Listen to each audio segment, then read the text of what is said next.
You might think that only mass murderers or extremely dangerous criminals would be wanted around the world, like the international drug lords in movies. Maybe the first thing that pops into your head is the thrilling chase scenes from the movie Red Notice with Dwayne Johnson, Ryan Reynolds, and Gal Gadot. Wrong. Real-world global manhunts are nowhere near that glamorous. In reality, they're a low-key and highly complex digital alert system. Today's main topic, the INTERPOL Red Notice. Imagine you're an international fugitive who flees to another country. A red notice becomes an invisible digital shackle that never disappears. It notifies police in 196 countries, including border officers, saying, "Hey, we're looking for this person. If you see them, arrest them." Let's clear up the biggest misconception. A red notice is not an international arrest warrant. It's simply a request asking law enforcement agencies worldwide to locate and temporarily detain a suspect for possible extradition. Its legal basis is an active arrest warrant issued by the requesting country. Interpol's job is to translate the information into multiple languages and distribute it to all member states. If you're unlucky enough to be listed on a red notice, the notice contains two key elements. 1. Your identity information, name, nationality, appearance, fingerprints, etc. 2. Your alleged crime, usually serious offenses like murder, rape, or major fraud. The moment you step onto any member state's border, the alert triggers. The system is designed so you can't live comfortably anywhere. Red notices remain valid for 5 years, but can be renewed indefinitely until you are brought to justice. Interpol has 196 member countries, almost the entire world, except for places like Taiwan, Kosovo, North Korea, and Tuvalu. So once you're on a red notice, there really aren't many places left to hide. Fun fact, do you know who the first person ever listed on a red notice was? It dates back to 1947 after World War II.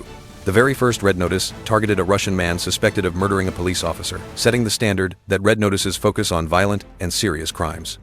Of course, Interpol doesn't have only one type of notice. The red notice is just one of 7 tools in its global policing toolbox. Think of Interpol's notice system as a rainbow. Each color represents a different purpose. Red, notice, locate, and provisionally arrest fugitives. Yellow, notice, find missing persons or identify individuals unable to confirm their identity. Black notice, identify unidentified bodies. Green notice, issue warnings about criminals who may reoffend in other countries. Blue notice, collect additional information about a person's identity, location, or activities. Orange notice, warn about imminent threats, dangerous individuals, or hazardous materials. Purple notice, share information about criminal methods, objects, or hiding places used by organized crime. The policing world is basically a colorful, multifunctional rainbow of alerts. Despite its influence, Interpol has a strict red line it must never cross.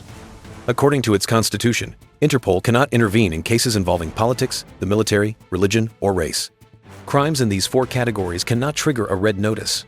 It also has a strict non-publication list to protect human rights. This includes crimes related to personal behavior or cultural norms such as prostitution or defamation, as well as private family matters like adultery, bigamy, or in some countries, same-sex relations. Minor administrative violations or personal disputes like unpaid parking tickets or breaking a neighbor's window also don't qualify. Despite these rules, misuse still happens often. Every year, Interpol rejects or deletes around 1,000 non-compliant red notices. In 2021 alone, 353 were deleted for political, military, religious, or racial reasons. The fight against abuse is ongoing. A small secret. If you search red notices on Interpol's website, you'll usually find almost none. That's because most red notices are confidential and shared only among law enforcement agencies, made public only when public assistance is needed. Once you're on a red notice, you're dragged into a complex legal battle. The typical outcomes: you get extradited back to the requesting country, or you exploit legal loopholes and end up deported to a third country. A central concept in extradition is the principle of dual criminality. The crime you're accused of must also be a crime in the country where you were arrested, and serious enough, usually carrying more than 1 year of imprisonment. If it's considered political or not serious in that country, extradition is denied. A famous example is Huawei executive Meng Wanzhou. The U.S. asked Canada to extradite her, but her lawyers argued that the alleged bank fraud did not meet Canada's legal definition of fraud. The legal battle dragged on for nearly 3 years until the U.S. withdrew the request and dropped the charges. Even if you win the extradition fight, the red notice still punishes your life before any conviction. International travel becomes impossible. You may be detained at borders. Banks may restrict your financial access. Visa and immigration applications can be revoked or rejected. For fugitives, a red notice is an invisible lifelong threat. Many people ask, didn't the news say Russia's President Putin is wanted globally? Yes, he is, but not by Interpol, and not via a red notice. Putin is wanted by the International Criminal Court. In March 2023, the ICC issued an arrest warrant for alleged war crimes, specifically the unlawful deportation of Ukrainian children. Why not a red notice?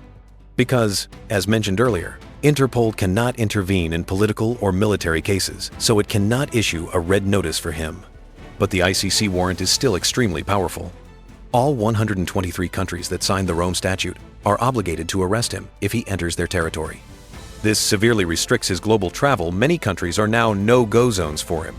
Of course, in reality, arresting him would provoke major geopolitical consequences, especially given Russia's military power. And the US isn't part of the ICC, which is why Putin was able to visit Alaska to meet Trump. For a true example of a red notice target, consider El Mencho, the head of Mexico's CJNG cartel, a top priority fugitive wanted by the US DEA for drug trafficking, money laundering, and murder. People like him represent the true targets of red notices.